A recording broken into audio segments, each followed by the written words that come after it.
I had this thought the other day. Someone mentioned, like, I had kind of promoted the idea of just trying a bunch of different fits and maybe having several different bikes with different handlebars and stuff.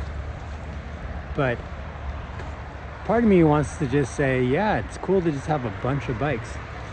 But what I think it really means for me to try all these different options is that you start to realize that all your notions about what might be more comfortable or more aero or more whatever, by experimenting with it, what it's done for me is make me realize that none of it is actually all it's cracked up to be. Like, sure, an upright bar can be more comfortable in certain situations.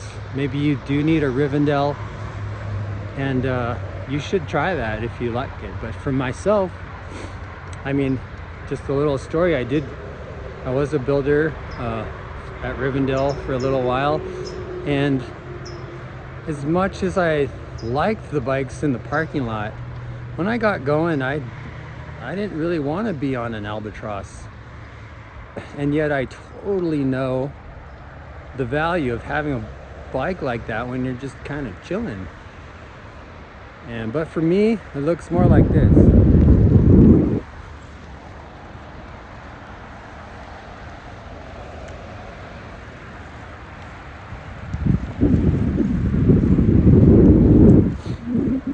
What I think is nice about these bars is if I'm wanting to, chill out, I can just take my hands off the bars and ride no-handed. It's the most upright position I can get. So maybe if you don't ride no-handed, or it's uncomfortable or makes you nervous, don't do that.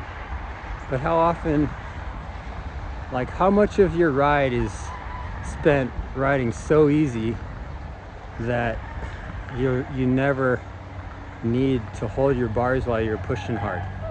So I don't know.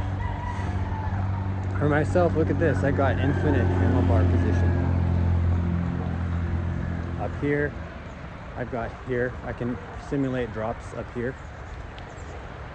So it's kind of a nice way to have infinite handlebar positions when you just sit up and pedal with your